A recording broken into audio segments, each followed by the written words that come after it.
Bismillahirrahmanirrahim. Assalamualaikum warahmatullahi wabarakatuh. Belajar bersama GL Matematika 1. Guidance Learning adalah suatu sistem pembelajaran yang memudahkan siswa dalam mempelajari pelajaran. Mengapa? Karena GL menggunakan sistem pembelajaran dengan menggunakan kata kunci dan fokus pada masalah yang ditanyakan serta menggunakan cara yang singkat sehingga memudahkan siswa dalam belajar. Yuk simak baik-baik ya.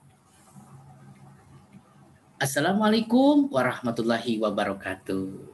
Bagaimana kabarnya anak-anak? Mudah-mudahan Allah selalu memberikan kesehatan kepada kita semua. Amin ya robbal alamin. Jumpa lagi dengan Pak Eko dalam pembelajaran matematika tentang hubungan jarak, kecepatan, dan waktu. Sebelum kita memulai pembelajaran, mari kita baca basmalah bersama-sama. Bismillahirrahmanirrahim. Mari kita sama-sama simak materi ini. Jarak dan kecepatan. Anak-anak, kecepatan rata-rata merupakan pengukuran yang menunjukkan jarak yang ditempuh tiap satuan waktu.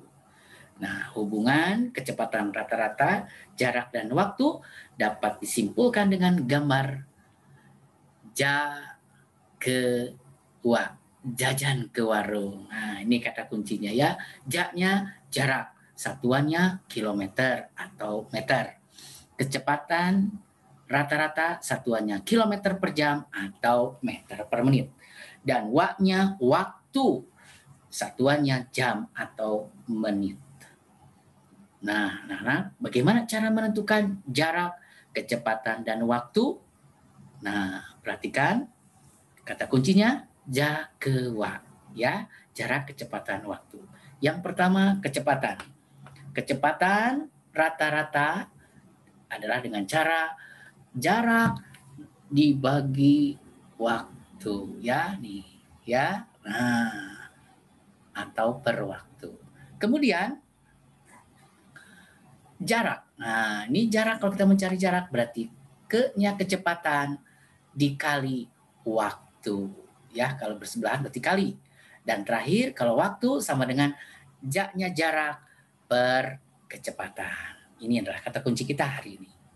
Nah, bagaimana contoh menyelesaikan masalah waktu, jarak, dan kecepatan? Nah, contoh nomor 1, Pak Eko mengendarai motor dari Bandung ke Sukabumi selama 2 jam. Jika jarak yang ditempuh 80 km, berapa kecepatan rata-rata motor yang dikendarai oleh Pak Eko? Nah, jawab. Nah, diketahui dulu anak-anak, lihat sesuai dengan soal, kita fokus kepada soalnya. Di sini selama 2 jam, berarti jarak motor dari Bandung ke Sukabumi selama 2 jam, berarti waktunya 2 jam. Kemudian di sini ditempuh 80 km, berarti jarak di sini 80 km. Yang ditanyakan kecepatan. Nah, ingat yang tadi, kecepatan itu adalah jarak per waktu. Jaraknya 80 km, waktunya 2 jam. Jadi 80 km per berarti dibagi 2 sama dengan 40 km per jam. Jadi kecepatan rata-rata motor yang dikendarai oleh Pak Eko adalah 40 km per jam. Baik, kita lanjutkan anak-anak ya. Contoh yang kedua. Seorang pelari melewati 1 putaran dalam waktu 1 menit 10 detik. Jangan lupa ya, 1 menit 10 detik. Jika setiap putaran dilalui dengan catatan waktu yang sama, jadi waktunya sama ya, 1 menit 10 detik. Berapa lama pelari tersebut dapat menyelesaikan lintasan lari yang terdiri dari 8 putaran? Maka jawabannya adalah, jangan lupa tadi, 1 putaran 1 menit 10 detik, ini sama 1 putarannya ya. Nah, kalau 8 putaran berarti, nah di sini menit dan detik tidak bisa disatukan langsung perkaliannya, tapi satu-satu ya kerjakan. Yang pertama 8 kali 1 menit sama dengan 8 menit. Dan yang kedua 8 dikali 10 detik sama dengan 80 detik. Jangan lupa ya anak-anak ya. Jadi hasilnya adalah 8 menit ditambah 80 detik. Ingat, tidak boleh lebih dari 60 detik ataupun menit. Maka 80 detik dikurangi 60, sisanya 20 detik. Yang 60 detik ini rubah ke menit, jadi 1 menit.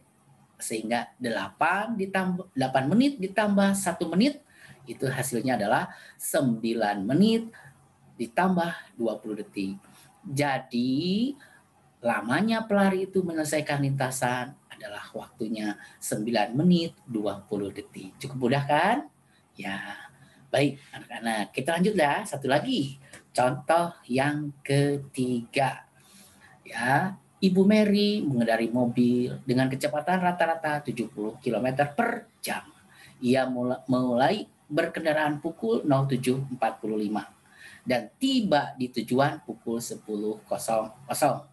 Jika di tengah perjalanan Ibu Mary beristirahat selama 15 menit, berapa kilometer jarak yang ditempuh Bu Mary? Ya, jangan lupa kita menjawab. Pertama diketahui dulu ya, kecepatannya 70 km per jam. Waktunya, di sini ada berangkat dan tiba. Ini untuk menunjukkan lamanya atau masanya, yaitu tiba dikurangi. Nah, di sini berangkat, kemudian ada istirahat, berarti berangkat ditambah istirahat di sini. Sehingga tiba pukul 10.00 dikurangi 7.45 ditambah 15 menjadi 10 dikurangi 08.00 ini ya. Sehingga lamanya waktunya 2 jam. Nah, yang tanya jarak kan? Nah, jarak itu adalah kecepatan dikali waktu. Kecepatannya adalah 70 km per jam dikali 2 jam. Maka jaraknya adalah 140 km ya, satuannya kilometer ya.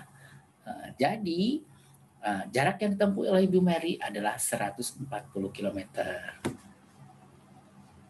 Nah, anak-anak, demikian pembahasan pembelajaran matematika tentang hubungan jarak, kecepatan, dan waktu. Untuk lebih memahami, diharapkan kalian sering belajar dan berlatih mengerjakan soal-soal tentang materi ini. Insya Allah, Bapak yakin kalian akan mudah jika banyak berlatih. Akhir kata, mari kita ucapkan hamdalah, alhamdulillahirabbil alamin. Sampai jumpa lagi pada pertemuan berikutnya. Wassalamualaikum warahmatullahi wabarakatuh.